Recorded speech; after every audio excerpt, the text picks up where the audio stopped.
యేసుప్రభు వారి లోకంలో ఉన్నప్పుడు అదే కదా చెప్పారు, మీరు లోకానికి వెలుగై ఉన్నారు అన్నాడు ఆయన.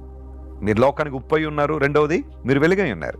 మీలో ఏ ఒక్కరు కూడా వెలిగిన మీ దీపాన్ని తీసుకెళ్ళి కొంచెం కింద మంచం కింద పెట్టకండి, అది దీపస్తంభం మీదనే ఉండనివ్వండి. అనేకులు ఆ దీపస్తంభాన్ని చూడాలి. దేవుని బిడ్డలారా, నువ్వు వెలగాలని దేవుడు ఆశిస్తున్నాడు, నువ్వు ప్రకాశించాలని ఆశపడుతున్నాడు, నువ్వు వెలిగే దీపంగా ఉండాలని దేవుడు కోరుతున్నాడు. బాప్తిస్మిచ్చి యోహాను గురించి యేసుప్రభు వారు మాట్లాడుతూ ఒక సందర్భంలో అన్నారు, అతడు మండుచు ప్రకాశించుచున్న దీపమై ఉండెను అనే మాట వాడారు. Is a burning and shining lamp.